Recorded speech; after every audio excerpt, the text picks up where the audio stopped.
Avec une question, on vous demande ce que vous pensez de la plateforme des amoureux de la France. Alors, la plateforme des amoureux de la France, c'est une excellente idée. Je me demande ce qu'il fout la mère Ménard.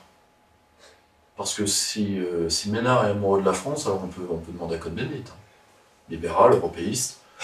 Et si d'ailleurs Cohn-Bendit demandait à y entrer et y était refusé, je suspecte.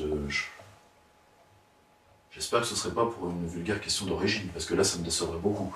Mais voilà.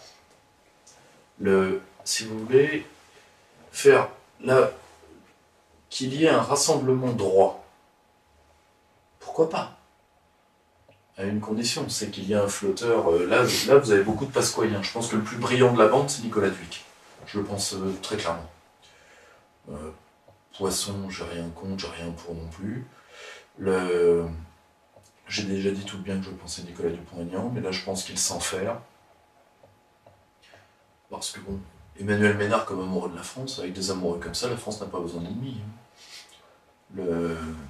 D'ailleurs, je pense que NDA devrait réfléchir à enlever son soutien au maire de Béziers pour les prochaines municipales. Je pense que cet homme a fait trop de mal. Et d'ailleurs, il suffit de reprendre son CV, de savoir pour qui il a bossé. Il s'en cache pas d'ailleurs. En réalité, il fait ce qu'il a appris à faire à l'extrême gauche. Parce que lui, c'est un gauchiste, tu vois, c'est pas un communiste, c'est un gauchiste. Gauchiste, CIA, et maintenant pro-catalan, pro-libéral et eurocrate à en crever. Gauchiste, CIA, comme Bendit, excuse-moi. Donc si lui, il y est, Dany, bienvenue. Jurisprudence Ménard. Ah, jurisprudence Ménard, Dany, bienvenue. Bienvenue, Dany. Il n'y a pas de souci. Bon, par contre, reste bien dans les locaux, l'école maternelle n'est pas très bien. Faudrait pas que ça te reprenne. Voilà. Très bien, bah écoutez, on passe à la partie politique extérieure, avec évidemment le premier dossier, la crise catalane. Vous avez évoqué la parution du livre de Nicolas Klein, et donc on vous demande de faire un point sur ce sujet qui a vraiment marqué l'actualité ces derniers jours. Alors, là, je renvoie vraiment au livre de Nicolas pour tous les développements culturels, parce que c'est, si vous voulez, moi je suis très latiniste, mais j'imaginais pas que l'Espagne aurait pu autant me passionner que quand j'écoute Nicolas. Donc, ensuite, si on voit la crise politique pure, les Catalans ont fait un faux référendum, dans lequel il y a eu au moins 70 bourrages d'urnes grossiers, c'est-à-dire qu'on a mis plus de bulletins qu'il n'y avait de votants potentiels, donc ce qu'on appelle des référendums corses, mais oui, tu m'en veux. Et on réglera ça avec un mezzo corso.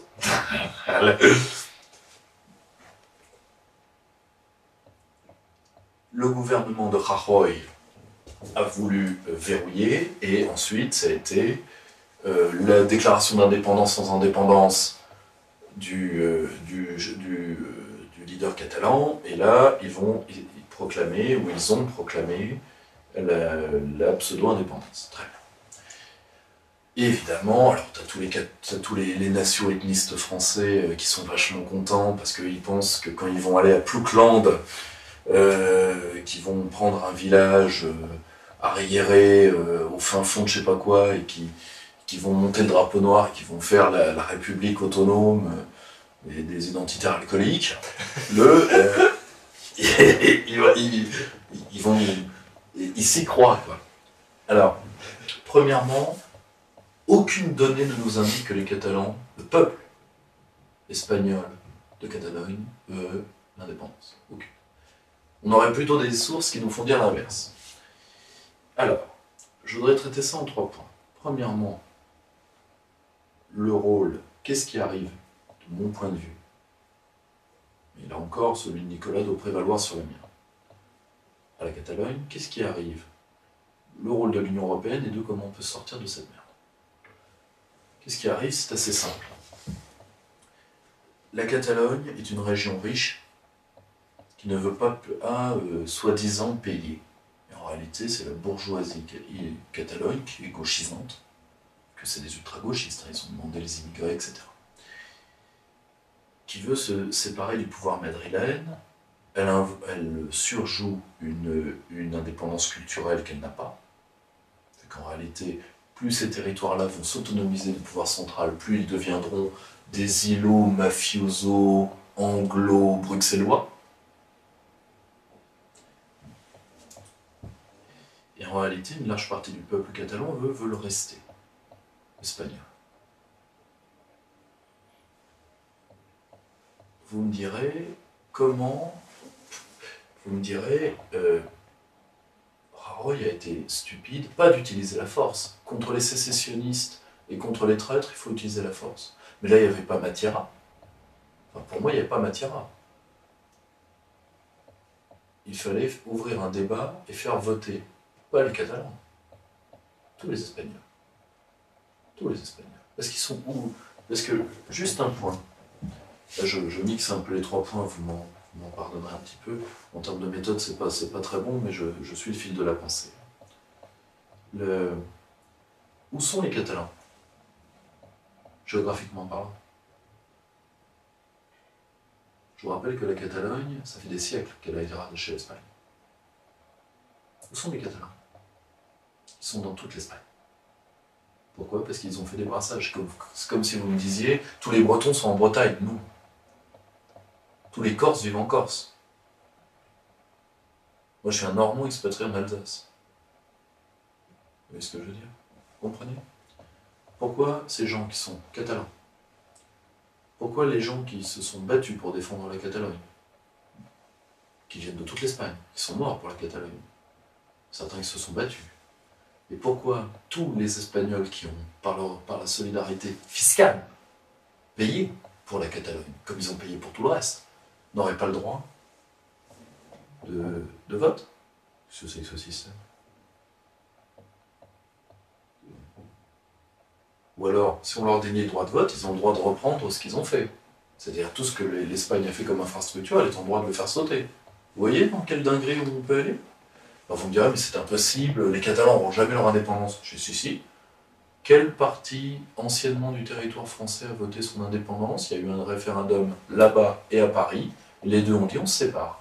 C'était l'Algérie. Là, c'était 2 peuples. Et les Français ont dit, on se débarrasse de ce truc-là. Les Algériens ont dit, on se barre. Parce que les amis de M. Ménard oublient souvent. C'est qu'il y a eu un référendum pour l'Algérie. Donc, voilà. Le référendum, toc, basta. Il y a un référendum à 80 en métropole, 90 là-bas. Enfin, des trucs, ou l'inverse, des trucs énormes. Il faut faire la même chose. S'en sortir par la voie référendaire.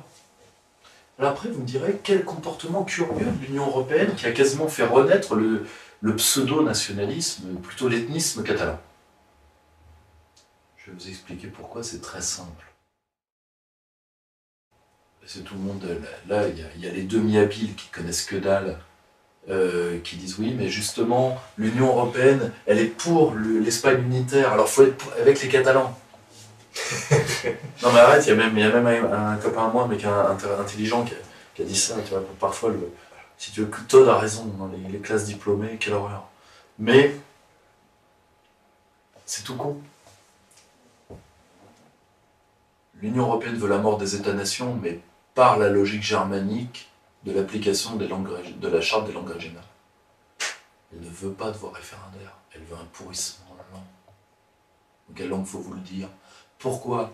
Parce que, imaginez, un territoire en Grèce, tiens. Imaginez qu'une partie de la Grèce fasse sécession de la Grèce, non pour ne plus être grec, mais pour faire sécession de l'UE. C'est ça la grande peur à Bruxelles.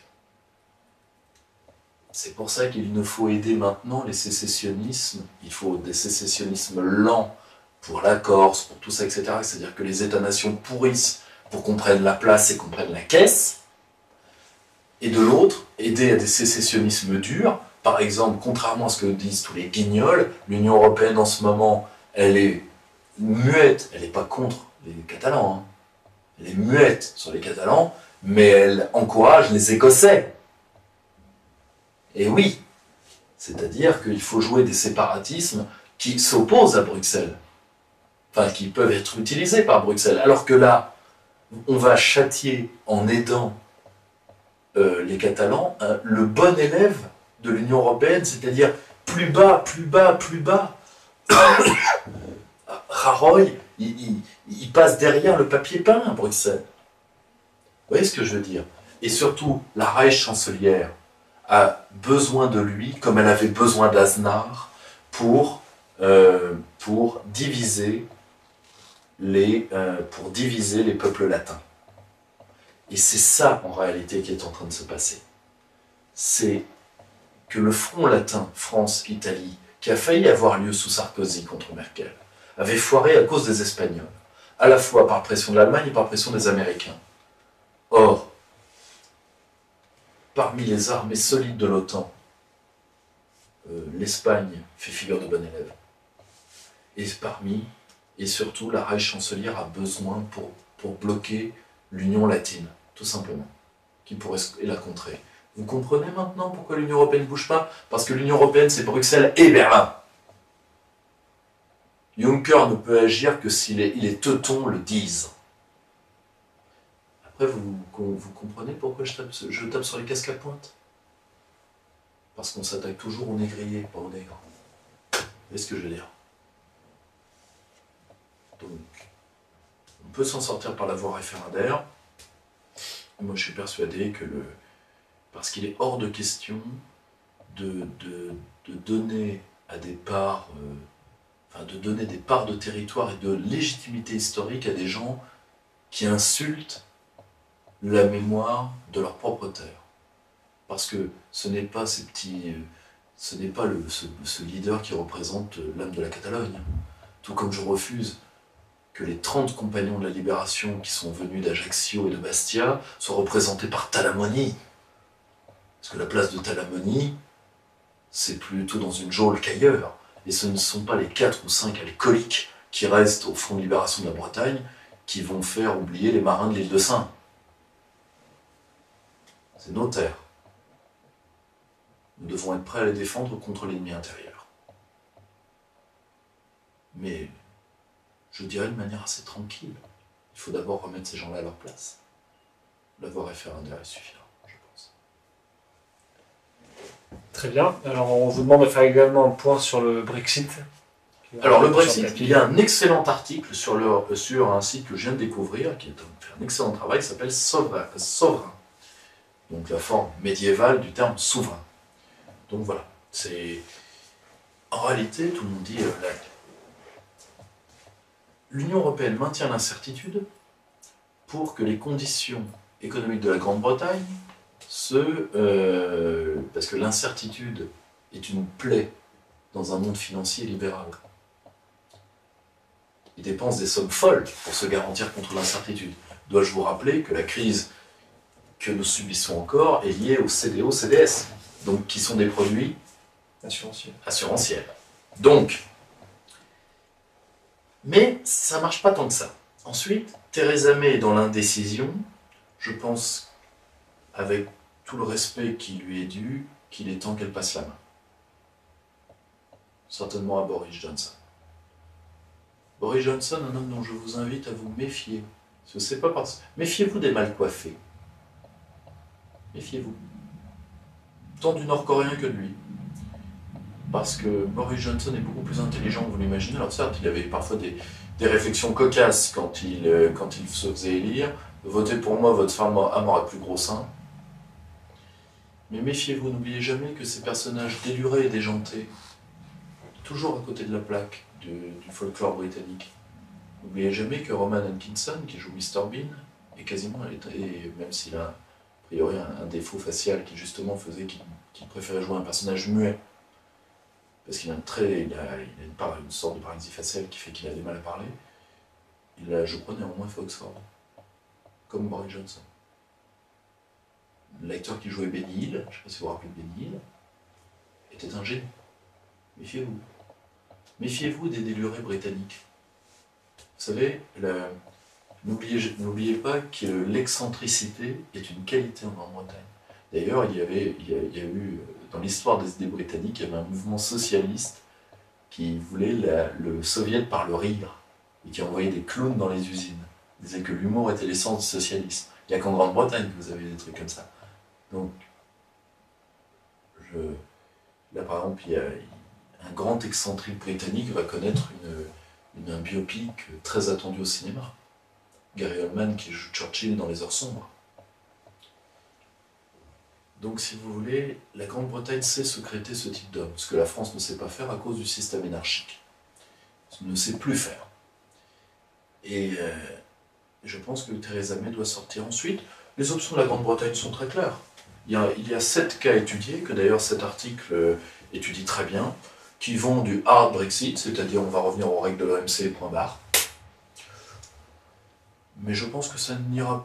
Je pense qu'avec l'Union européenne, il y aura un hard Brexit, mais que tout de suite la Grande-Bretagne va faire des traités de libre-échange avec beaucoup de pays européens.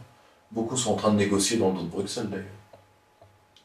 La seule chose, c'est que l'article 50 dispose qu'on ne peut pas négocier avec les États pendant ce temps-là. Pour ça que l'article 50 est aussi un piège, d'un certain côté, sur bien des points. Vous voyez ce que donc, si vous voulez, la Grande-Bretagne va bien. La seule chose, c'est qu'elle a 7 scénarios de sortie qui vont du scénario suisse au scénario turc, c'est-à-dire est-ce qu'elle fait un traité de libre-échange, est-ce qu'elle reste partenaire, est-ce qu'elle fait un hard Brexit, etc. Là, Theresa May, parce qu'une partie de l'élite britannique, pas la City, étonnamment, mais une partie de l'élite britannique a peur de l'indépendance totale, elle est dans l'indécision. Il faut donc qu'elle laisse la main. Et je pense, oui, quelqu'un comme Boris Johnson, un dur, pour remettre l'Union européenne à sa place. Un peuple qui a enfanté Churchill et qui a résisté à Adolf Hitler n'a pas à plier face à Michel Barnier. Question d'anthropologie. Rien n'est plié contre Michel Barnier. On est dégénéré, mais pas à ce point-là. On vous demande également de commenter la réélection de Shinzo Abe au Japon. Ah, si vous voulez, c'est très drôle Objectivement, il faut savoir que les majorités au Japon, le Japon est un pays d'alternance rarissime. Pourquoi ? Parce que c'est une vie politique assez stable et surtout que, objectivement, la société japonaise, elle est en crise structurelle par rapport à la dénatalité, qui entre autres fait son taux de dette extraordinaire. Et ça, que les Abenomics aient augmenté et surmultiplié le problème, oui, mais elles n'auraient pas pu le régler de toute façon. Parce que pour le régler, il faudrait une politique nataliste hors du commun, si celle-ci trouvait un réceptacle dans la population. Je rappelle l'échec cinglant d'Angela Merkel dans la relance de la démographie allemande. Or, aujourd'hui, il y a quand même le mythe de la société hyper solo au Japon. C'est-à-dire une société où les femmes ont des animaux de compagnie et les hommes des poupées sexuelles. Bon. Attention, c'est absolument pas un manque de respect. Tout le monde sait, si vous m'écoutez, que c'est parmi les peuples que j'aime le plus, mais moi je suis un angoissé comme tous les passionnés du Japon. Donc si vous voulez, je pense que le point faible des Abenomics, c'est surtout de ne pas... le point faible des Abenomics, c'est de ne pas justement émettre cette possibilité je dirais, c'est assez proche de l'hélicoptère-monnaie, mais par exemple, au lieu d'émettre par les banques comme ce que nous faisons et ce que la BCE a dit qu'elle allait arrêter de faire pour faire plaisir à Deutschland, alors que c'était les Allemands qui prenaient la caisse, leur radicalité idéologique nous aidera toujours, d'essayer de le donner directement à la population pour relancer la natalité. Alors vous me direz, ça n'a jamais été tenté. Dans l'état dans lequel est le Japon, il faut tout tenter. Vous voulez dire en termes de dette Moi, si vous voulez, pour moi, la dette, sincèrement parlant, Oui. c'est pas ça m'empêche pas de dormir, y compris au niveau japonais. Puis elle est détenue beaucoup par les résidents. Et puis elle est détenue quasiment entièrement par les Japonais. Alors vous me direz, c'est prendre l'épargne du futur, peut-être, mais là, comme il n'y a pas d'enfant, il n'y a pas de futur, pour l'instant. Donc, mieux vaut, même si chaque petit Japonais qui naît coûte un coup de planche à billets, dans l'état où est le Japon, je le dis sincèrement, dans un pays où on vend plus de couches adultes que de couches bébés, il faut tout tenter. Très bien. Alors, il y a eu deux élections qui ont marqué l'actualité, enfin, particulièrement en Autriche, qui a fait beaucoup parler, et République tchèque également. Alors, République tchèque, c'est un oligarque un petit peu eurosceptique. Bon, des glandos disent qu'il va rejoindre le groupe de Visegrad. Je rappellerai que la République tchèque est pays membre fondateur du groupe de Visegrad, donc il ne va pas le rejoindre. Voilà, il y a des gens qui devraient arrêter la politique, je le sens, et je vous renvoie là-dessus à l'excellent entretien de mon ami Romain Bessonnet sur les mythes et légendes du groupe de Visegrad, parce que là on entre vraiment dans la mythomanie. Ensuite, Macron l'aura certainement contre sa micro-réforme ratée des travailleurs détachés, où il n'y a pas on va attendre X temps, il n'y a pas les routiers dedans, etc. Il l'aura lâché sur les quotas de migrants, pourquoi pas. Moi, je ne crois absolument pas que ça paralysera les dynamiques communautaires. Quant à l'Autriche, on va être très clair. L'alliance conservateur et FPO, je sais ce que ça vaut, c'est-à-dire pas grand-chose. Rappelez-vous du précédent Jörg Haider, tout ça ne m'impressionne pas. Je le dis franchement. Je pense que même des gens que j'admire beaucoup, je pense à Charles Gave, s'illusionnent un peu sur... Je pense que l'Autriche actuelle a de l'ancienne Autriche-Hongrie toutes les capacités de nuisance, et elle n'a pas les avantages, si jamais historiquement avantage il y a eu, et j'en suis pas tout à fait certain. La seule chose, c'est que d'un certain côté, l'Union européenne redevient une Autriche-Hongrie au stade terminal, c'est-à-dire redevient une prison des peuples. Il n'y a pas grand-chose à dire de ces deux élections. Le président Juncker n'a pas trop à s'en inquiéter, il ne débourrera pas pour ça, ne vous inquiétez pas. Alors étrangement, il y a deux pays qui ont disparu de la scène internationale, qui ont beaucoup fait actualité le mois précédent, et qui l'ont complètement... c'est la Corée du Nord et le Venezuela. Vous y revenir Le Venezuela, c'est très simple, Maduro est allé aux urnes. Maduro a gagné, l'opposition a reconnu sa défaite, donc blackout. Quant à la Corée du Nord, la Corée du Nord, c'est je pense que là, les négociateurs sont en train de bosser pour des échanges de menu monnaie. Il y a même eu un article net dans la presse française d'un mec, je crois, de la Voix du Nord. Alors j'ai des copains au Muséum d'Histoire Naturelle, si quelqu'un retrouve cet homme, mon pote veut l'empailler pour le mettre dans la galerie des espèces disparues, parce qu'un journaliste français qui fait son boulot, faut quand même pas déconner, il faut s'en occuper.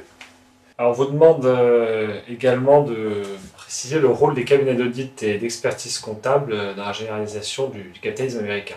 Alors, il faut savoir que les plus grands cabinets d'audit sont anglo-saxons et que leurs méthodes et leurs règles comptables se sont universalisées, entre autres par des cabinets français comme Deloitte, comme d'autres, etc. Je n'attaque absolument pas Deloitte, je fais ils ont copié plus gros qu'eux pour avoir les méthodes qui étaient comme les méthodes de management à la con. Il suffit qu'un crétin d'une sous-fac major américaine dise 3 conneries en management pour que tout de suite les Français plient et que mon pauvre Baptiste Rapin doivent s'en plaindre, de là s'arracher les... Non, là, il lui en reste plus de toute façon. Vous voyez ce que je veux dire. Or, après l'affaire Enron, il faut savoir que au moins un des très lourds cabinets d'audit et d'expertise américains, sur les 5 de l'époque, parce que il n'y a pas eu que Enron, vous avez eu plusieurs grosses boîtes américaines, il y avait Mac quelque chose, qui s'est Worldwide, je crois également, qui ont plongé en même temps. Pourquoi? Parce que leur compte avait été certifié. Par le même phénomène que les agences de notation, si vous voulez. Leur compte avait été certifié totalement clean, moralité, tout était troué, bouffé au mythe. Tout comme, je vous rappelle que les Lehman Brothers étaient notés triple A le soir qui a précédé sa chute. Pourquoi? Pour une raison qui est simple, ces cabinets d'audit participent au maquillage des comptes. On va être très simple. Vous avez un cabinet d'audit. Vous avez 15 ou 20 majors américaines, je ne sais pas si vous voyez le type d'entreprise qui sont vos clients. Elles peuvent se passer le mot en disant lui, il refuse. Et donc vous censurez en même temps. Vous tenez combien de temps financièrement? Or, nous aurions dû, depuis très longtemps, redéfinir les règles de comptabilité pour la France, pour l'espace francophone, tenter un truc au niveau européen qui aurait lamentablement échoué, et c'est pour ça qu'on aurait envoyé un speaker à la con.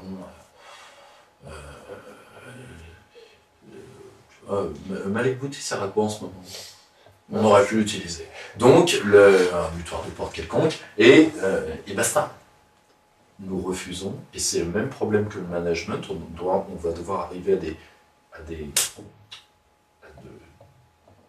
vraiment à des mesures d'exception, comme celles que préconise mon ami Baptiste Rapin, très grand penseur, immense penseur de ces questions, des mesures radicales. Il va falloir recréer tout un monde technique et procédural en dehors du moule impérial. Parce qu'on ne peut pas gagner dedans et nos entreprises ne peuvent pas gagner dedans. Comme ça. Par contre, ça veut dire qu'à un moment, et ça je le dis franchement, d'ici une vingtaine d'années, et là l'affaire par exemple de la pénurie de beurre, ça doit nous y faire réfléchir, d'ici 10 à 20 ans, nous serons contraints de prendre des mesures de coercition économique, parfois peut-être sur nos propres entreprises. Il faut l'avoir en tête. Mais comme nos entreprises, nos rêves, et le cas Alstom ou le cas Airbus ne fait que le confirmer nos rêves que de passer sous pavillon étranger, je pense qu'on va revenir à des méthodes coercitives, des méthodes de persuasion beaucoup plus drastiques, économiquement parlant. C'est un chantier de réflexion qu'il faut commencer.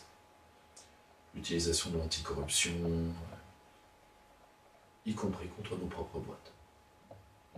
Par exemple, sur le cadre d'extraterritorialité du droit américain, il y a des moyens de le plaider coupable. Le rapport de Garapon était clair là-dessus. Je ne me rappelle plus de la formule latine, on ne peut pas condamner un homme 2 fois pour le même crime. Donc, il paye en France et la boîte est sauvée. Ensuite, je ne vous cacherai pas que, sous le général de Gaulle par exemple, beaucoup de patrons étaient totalement persuadés à raison que s'ils allaient vendre nos brevets, que s'ils trahissaient l'État, leur retour à Paris serait tout à fait hypothétique. La Chine le fait. D'ailleurs, le grand discours de Xi Jinping, qui est un discours où là il acquiert un rang proche de Mao, c'est le discours d'une Chine sûre d'elle-même et dominatrice, qui porte en elle un véritable problème, c'est que Xi Jinping règne seul, alors qu'il était de coutume que le premier secrétaire règne un mandat seul, puis avec son second. C'était pour échapper à la catastrophe après la bande des 4. Puis avec son second qui allait prendre sa place, c'est très simple, hein. Vous avez eu Deng Xiaoping, Jiang Zemin, Jiang Zemin, Hu Jintao, Hu Jintao, Xi Jinping. Je pense que je n'en oublie pas, je crois que je n'en ai pas oublié un. Et vous aviez le maître âgé et celui qui allait prendre la place. J'ai très peur que Xi Jinping se fasse si vous voulez, se fasse le visage de l'arrogance des princes rouges. Malheureusement, en face, par exemple, dans un pays comme l'Inde, il a affaire à des gens qui ont le même profil. Ça peut mal tourner. Je ferme la parenthèse. Et donc ce discours ne fait pas mystère que quiconque se mettra en travers de... Alors que vous avez dans l'élite chinoise, j'avais lu des sondages absolument affolants, 30% des plus riches chinois voudraient quitter le pays. Parce qu'ils aimeraient trahir. La Chine a toujours été trahie par ses élites. Et Ping leur fait dire un accident est si vite arrivé. Ensuite, son père a été torturé, donc lui ne pratique pas le hard. Un homme comme Poutine, par exemple, le fait.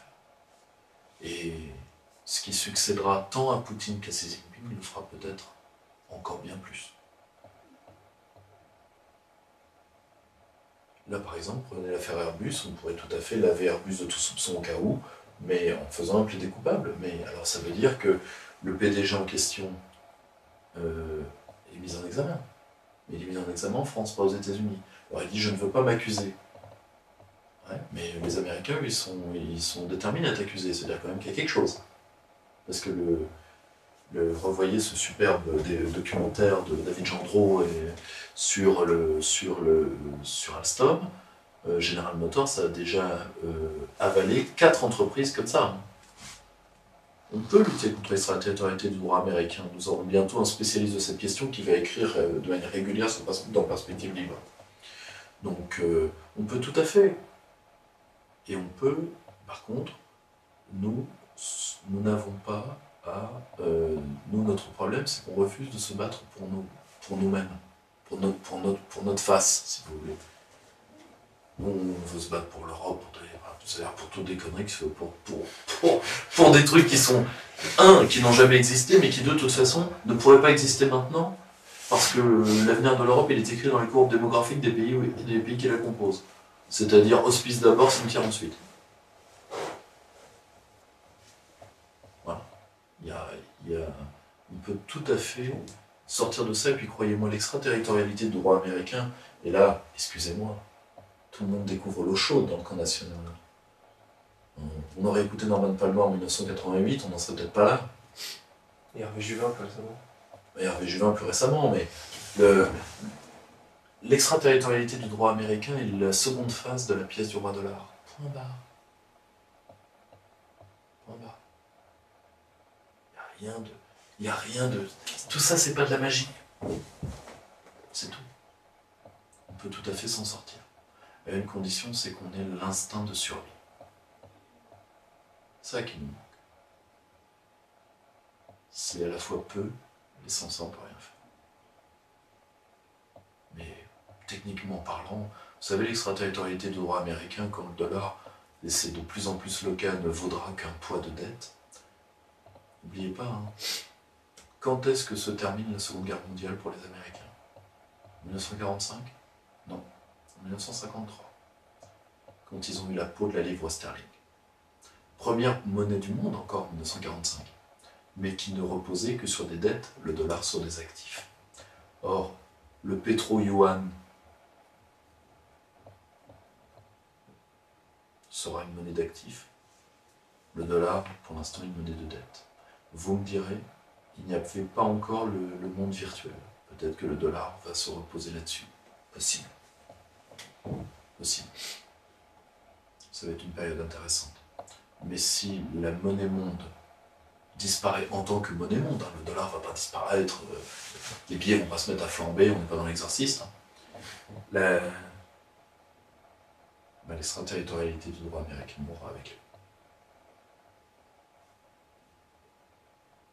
C'est une atteinte à la souveraineté de tous les États au monde. Pour ça, moi, quand on me dit la souveraineté est dépassée, je vais dire ça aux Américains.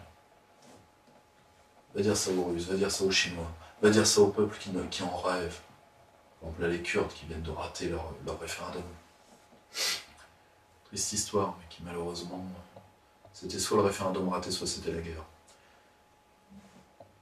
Vous savez, il faut être des peuples totalement dépassés pour vouloir renoncer à la souveraineté. Voilà. Alors, on va passer à l'économie, ça fait une transition toute trouvée, puisque vous parlez du dollar, on vous demande si les crypto-monnaies peuvent être un instrument géopolitique. Alors, les crypto-monnaies, moi ma religion n'est pas encore totalement faite là-dessus. Je vais travailler avec un bon spécialiste du blockchain. Alors c'est un dossiers différents mais connexes. Parce que le blockchain, de toute façon, et je le reconnais, il y a encore 2 ans, j'ai mal pris ce dossier.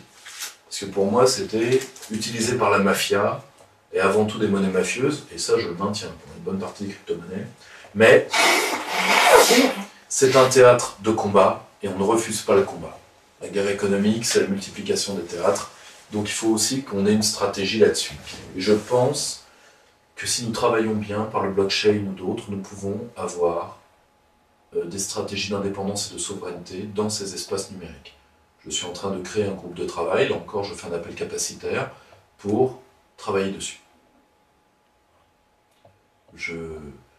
Est-ce que ça a une importance géopolitique? Je pense surtout que certains de ces... Je n'aimais pas ces choses-là parce qu'elles permettaient de se passer de l'État. En théorie, hein. C'est très théorique, vu qu'elle s'est gagée sur rien, ça peut s'effondrer d'une seconde à l'autre, etc. Mais je n'en aime pas le principe. Mais il y a une chose que au moins j'apprécie dans une partie de ces choses-là, particulièrement le blockchain, parce que tout ce qui est Bitcoin est en train d'être pris par les grandes banques, parce que les grandes banques ont vu le problème. C'est que ça pouvait permettre de se débarrasser d'elles, surtout, et de passer en dehors de leur pouvoir. Or, j'ai vu trop de...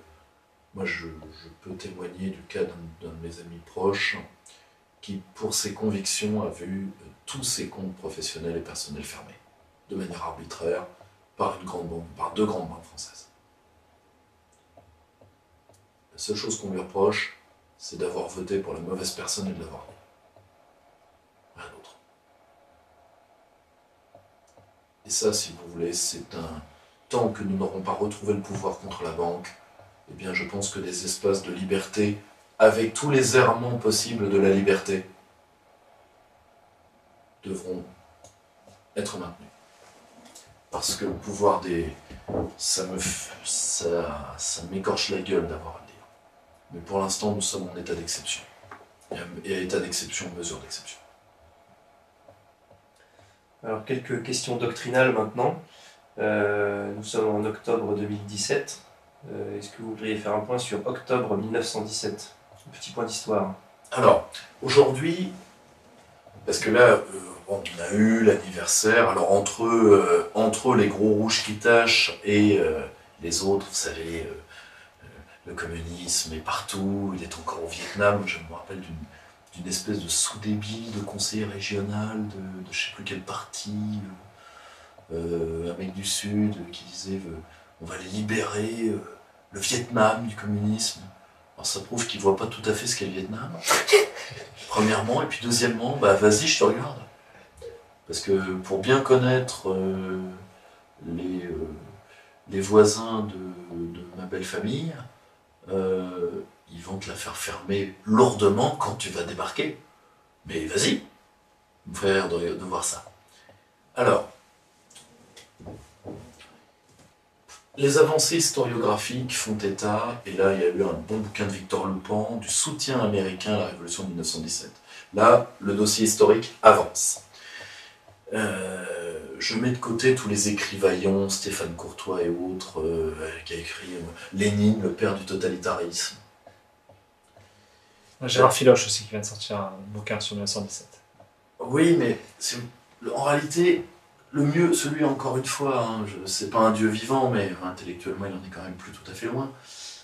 Lisez plutôt Sapir, dont d'ailleurs la censure du blog est une petite, est quelque chose fait par un petit rat délateur, comment on appelait à Cuba on appelait ces gens-là des Chivago, qui a fait fermer le blog de Sapir. Lisez plutôt les notes de Sapir en exil, comme sur le truc de Berruyer. Vous verrez les avancées doctrinales et idéologiques sur la révolution de 1917. Parce qu'en réalité, ce qui compte, c'est le couple révolution de février, révolution d'octobre. Tout le monde parle de révolution d'octobre parce que la bourgeoisie a réécrit cette histoire-là en disant que c'était l'arrivée des rouges. Mais il y a eu la révolution de février avant. Et il y a eu le soutien américain. Et il y a eu beaucoup... Je vais vous donner un exemple. Beaucoup de gens pensent que Poutine fait du national-conservatisme. Mais l'Union soviétique en a fait aussi. Vous voyez ce que c'était les cours qu'on donnait aux jeunes hommes soviétiques? Excusez-moi, on n'apprenait pas le gender en Union soviétique. Ni l'écriture inclusive. Ni l'écriture inclusive, pardonnez-moi de dire ça. Non, je ne dis pas du bien du régime, je dis juste que la propagande noire de l'Occident doit s'arrêter, parce que, elle est en train d'être déboulonnée par nos propres historiens, donc c'est bien con, mais deux, Jean-Paul II, ou alors les droitards veulent aussi se taper Jean-Paul II, j'ai pas de problème. Mais Jean-Paul II le disait, la chute du libéralisme sera bien pire que la chute du communisme, parce qu'il y avait la Russie en dessous, ce que le général de Gaulle a toujours dit. Et moi, je n'ai pas d'affection particulière pour le communisme, mais comme tout bon gaulliste, je crois aux nations, je crois en la Russie. Et finalement, l'Union soviétique a aussi été un réservoir de valeurs russes, qu'on le veuille ou non. Et d'ailleurs, cette histoire-là, elle appartient aux Russes. Elle appartient aux Chinois pour ce qui est du maoïsme. Elle n'appartient pas à d'anciens historiens d'extrême gauche passés à l'extrême droite pour régler des comptes qui sont pour la plupart des comptes oedipiens. Voilà. Et surtout, pourquoi on revient là-dessus? Je vais vous le dire, pour dire aux masses, ne vous révoltez pas. Parce que la dernière fois que vous êtes révoltés, il y a eu 100 millions de morts.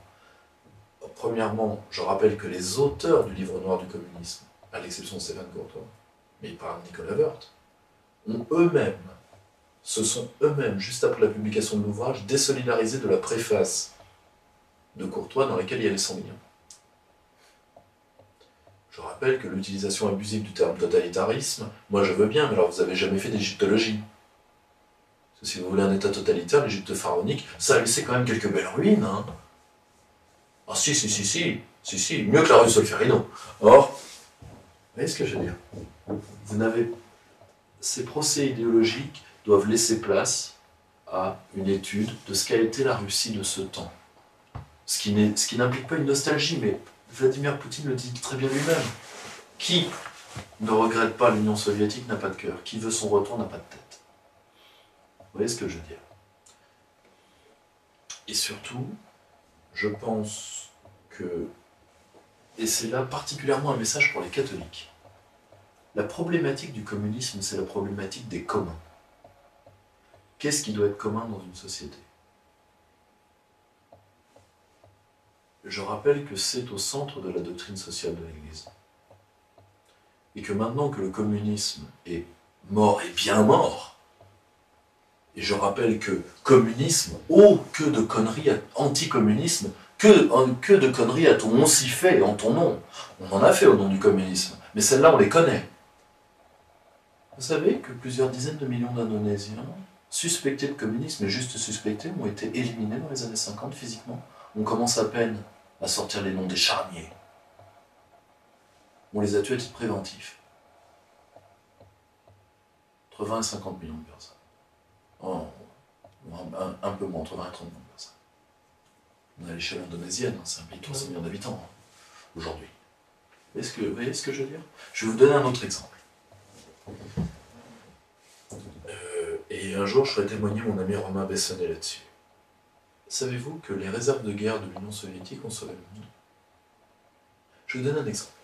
Le livre noir de la défense de Nicolas Sarkozy a fait que toutes nos réserves, tous nos stocks de guerre, en cas d'attaque, nous les avons tous liquidés. Parce que comme disait Emmanuel Macron, pour se débarrasser de Alstom, on n'est pas le Venezuela quand même. Hein. Oui, c'est ça la phrase. Voilà, on n'est pas le Venezuela. Et voilà. Mais tu n'es pas le Venezuela, c'est sûr.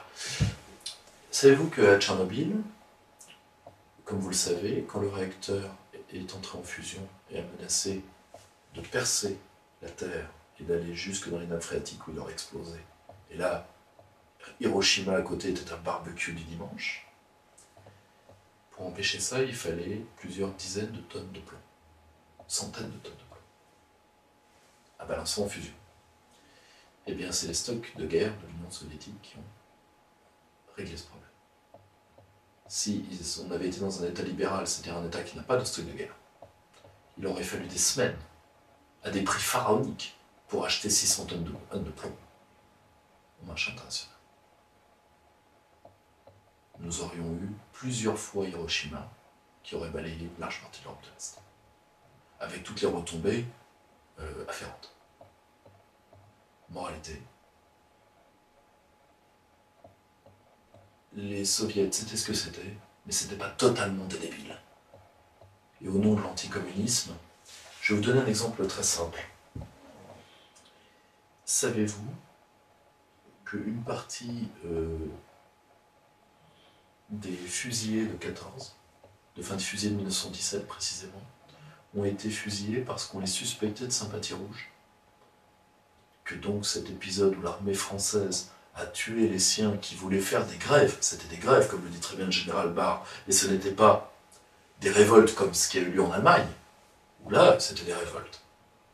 Nous les autres, les nôtres ne sont pas révoltés, ils voulaient la reconnaissance des soldats. Ça a été d'ailleurs l'intelligence, ça a été peut-être sa seule utilité dans tout le conflit, mais ça a été l'intelligence de Pétain. On s'en rend compte. Il faut dire, par rapport aux autres qui tapaient dessus à bras raccourcis, bon. Vous voyez ce que je veux dire? Donc l'anticommunisme, que n'a-t-on pas fait aussi en ce nom-là? Et pour terminer, je reprends la problématique des communs. Il est peut-être grand temps, particulièrement pour les catholiques, maintenant que le communisme est mort et ne reviendra pas, de reprendre la dynamique des communs. Sinon, ils ne seront que l'armée légère de la bourgeoisie, comme les cons sont l'armée légère des méchants. Voilà. Je pense que c'est, sans entrer dans des détails trop techniques et surtout qui me dépasseraient, parce que en histoire des idées, je suis spécialiste plutôt de la France des années 30 plus que de la Révolution d'octobre, mais je pense qu'il faut garder ces nouveaux éléments historiographiques à l'esprit. Un internaute vous demande également, alors il faudra trouver une transition, vous la trouvez peut-être vous-même, mais ce que vous pensez de Laurent Ozon? Juste un point, je voudrais revenir un tout petit peu en arrière, parce que ce n'est pas uniquement l'anniversaire de la Révolution d'octobre. C'est le siècle de la Révolution d'octobre, c'est aussi les 50 ans de la mort de Guevara. Comme, et là, par rapport à ce que vous disiez, la transition va être plus facile à faire. Guevara, comme tous les gaullistes, je me rappelle, il y avait je crois que c'était Mazo qui est un gaulliste de second rang, hein, mais qui avait une photo de Guevara dans son bureau. Parce que pour nous, un homme seul qui entend faire changer l'ordre des choses, c'est respectable. Les idées ne le sont peut-être pas, mais les hommes le sont. Et je tiens à le dire que le guévarisme, même s'il a échoué à cause du modèle de guérilla qu'il préconisait et qui a été écrasé partout, modèle qui est à la fois un modèle que je dirais debréo-guévariste, parce qu'il était en partie terrorisé par Régis Debré, il ne peut pas avoir tous les talents, hein, même lui. Je renvoie aux écrits de mon ami Thierry Noël, qui est un des grands spécialistes de la guérilla Luce. Parce que je fais partie de ces gens pour qui Guevara, c'est pas uniquement un t-shirt acheté aux puces. C'est un homme pour qui j'ai du respect, qui a payé ses idées de sa vie, et qui a été le visage jusque sur son lit de mort, le visage de martyr du nationalisme latino-américain. Beaucoup plus qu'autre chose. Parce que avant tout, même Castro est éminemment cubain. Et tant qu'on ne se rend pas compte que justement, et c'est pour ça qu'il n'y a pas de sens à parler, il y a du sens à parler d'un nazisme, parce qu'il n'y en a eu qu'un seul. Il y a eu ces imitateurs alcooliques de bistrot un peu partout dans le monde. Bon, il n'y a eu qu'un seul. Il y a eu quelques petits partis d'extrême droite qui se rapprochaient mais qui n'ont rien été. Même parfois burlesque. Vous avez eu un parti nazi chilien qui était pour le métissage. Et qui était pour le métissage et qui avant tout est une pâle copie du péronisme, mais avec les insignes nazis parce que ça faisait joli. Mais il n'y a eu qu'un seul mouvement nazi. Alors qu'il y a eu des politiques de reconnaissance socialisantes ou communisantes qui ont caché ou parfois sublimer la question nationale dans les pays où elles sont allées. Prenez Marcos ou Chiapas, prenez Castro, prenez Chavez, etc., etc., etc. C'est pour ça qu'il n'y a absolument aucun rapport entre ça, Brejnev et Deng Xiaoping. C'est si dur méthodologiquement de le comprendre. Pour faire la transition vers un autre homme un peu isolé, mais pour qui j'ai aussi du respect, c'est vrai que ça surprend toujours les gens, mais j'ai une très bonne image de quelqu'un comme Laurent Ozon. Comme d'ailleurs je l'ai de gens comme Stuckers, hein, par exemple. Stuckers, c'est un bosseur. Ozon, c'est un bosseur. Je suis à angle droit idéologiquement. Je pense qu'il a raison de parler de la souveraineté vivrière, etc. Je pense qu'il ne voit pas le fait, parce qu'il veut retarder la question de la souveraineté monétaire. Parce que c'est un ancien européiste, il ne faut jamais l'oublier. Mais c'est quelqu'un qui travaille, en plus on a des proches en commun. Je pense qu'il ne se rend pas compte que la monnaie fait partie du squelette minimum qui permet une politique de puissance qui, elle, permet de conquérir non plus uniquement la souveraineté alimentaire, mais l'autosuffisance alimentaire et technologique. Parce que là, il s'agit à la fois d'être souverain, c'est-à-dire d'avoir des technologies, c'est-à-dire d'avoir des prérogatives à soi de puissance publique. Mais je vais vous donner un exemple. C'est quoi la différence entre être souverain et autonome alimentairement? Vous êtes souverain alimentairement quand vous pouvez contrôler les flux qui arrivent de votre territoire. Vous êtes autonome quand tous ces flux viennent de votre territoire. Vous êtes autonome, vous êtes souverain technologiquement quand vous avez les technologies rares, les technologies dites de souveraineté. Mais tout le reste, vous l'achetez sur étagère. Vous êtes autosuffisant technologiquement quand vous faites tout vous-même. Est-ce que je me fais bien comprendre? Mais entre les deux, il y a la politique d'accumulation de puissance. Et pour ça, il faut au moins un minimum, c'est-à-dire une armée, un gouvernement, une monnaie, une frontière. Un territoire, de quoi diriger le territoire, de quoi défendre le territoire, et de quoi irriguer économiquement le territoire. C'est quand même le minimum. Sinon, on est vraiment à poil. Voilà. Mais, en tout cas, c'est quelqu'un... moi, je trouve que pour quelqu'un qui vient d'un moule idéologique et la nouvelle droite, qui a toujours dénié le droit de vivre à la France, je trouve quand même que c'est déjà un gros travail sur soi. Voilà. Et pour finir avec la partie doctrinale, on vous demande ce que vous pensez des travaux de Jean Covici. Jean Covici, je suis entièrement d'accord avec plusieurs de... Moi, je prends une partie de ces hypothèses pour réfléchir à la transition énergétique et stratégique. Ensuite, moi, il m'apparaît pas assez territorialisé. C'est quelqu'un qui rêve d'une sorte de gouvernement mondial à l'écologique, etc. Moi, ça me... En tout cas, d'après ce que je sais, en tout cas, il pose les bonnes questions. À nous d'y trouver des réponses. On va finir cet entretien avec les initiatives et hommages. Est-ce que vous avez des choses à ajouter? J'ai l'initiative, un hommage et je voudrais renseigner nos internautes sur comment nous aider. L'initiative, il y a un très bon site qui reprend les conférences en audio, plusieurs conférences, une vraie bibliothèque numérique qui s'appelle Écouteur, EEKOUTER, si mes souvenirs sont bons, .net. Et je vous recommande ce travail de bénédictin que fait l'ami Benoît. Et j'aimerais aussi rendre hommage à quelqu'un qui est mort hier, je crois. La date nous sommes le 30 octobre. Donc c'est quelqu'un qui est mort hier ou avant-hier, qui était Didier Motchan. Qui est Didier Motchan? C'était le penseur organique du chevènementisme. J'ai eu le privilège, je ne m'en rendais pas compte, j'étais très jeune, j'avais 23 ans, je me suis pris de gueule avec lui, j'ai fait un débat avec lui dans un bar, je ne me rendais pas compte de qui j'avais en face de moi. C'était un grand intellectuel qui a été qui a été 40 ans auprès de Chevènement, c'est d'ailleurs à lui qu'on doit le logo du Parti Socialiste. mais à l'époque de la Roseau-Point, pas celui de la Fistinière.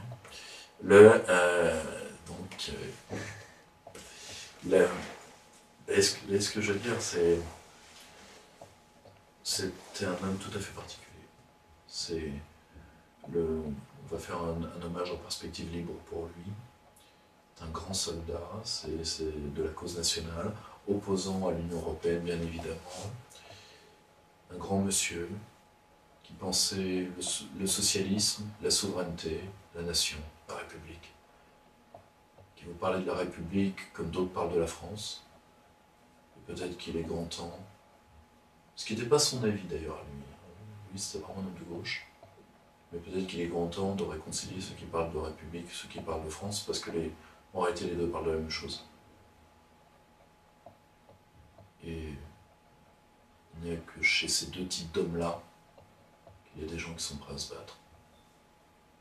Ensuite, vous avez ceux qui excluent par nature, que ce soit les républicains concons qui ne jurent que par la gauche, mais qui aujourd'hui se réunissent dans les arias, se réunissent dans les cabines téléphoniques pour celles qui n'ont pas encore été désaffectées dans Paris.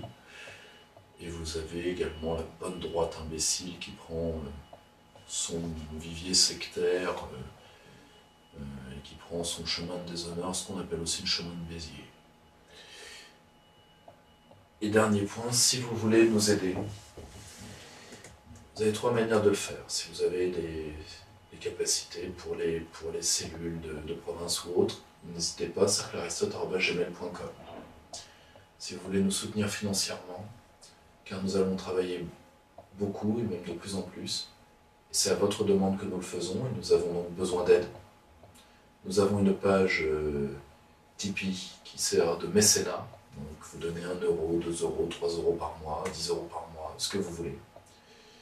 Et tout ça va apparaître sous la vidéo, et vous aurez également la rubrique Faire un don sur le site cerclearistote.com. Voilà. Je ne vous demande pas votre aide par plaisir, vous nous habitez de votre confiance, je vous en remercie. Mais le surcroît de travail qui nous est demandé et qui est fait par des bénévoles nous expose beaucoup et nous oblige à engager énormément de frais. On vous demande de nous aider. Écoutez, merci Pierre et Roger, on va finir sur ces mots. Merci pour ces éclaircissements. Et puis on vous dit au mois prochain. À bientôt.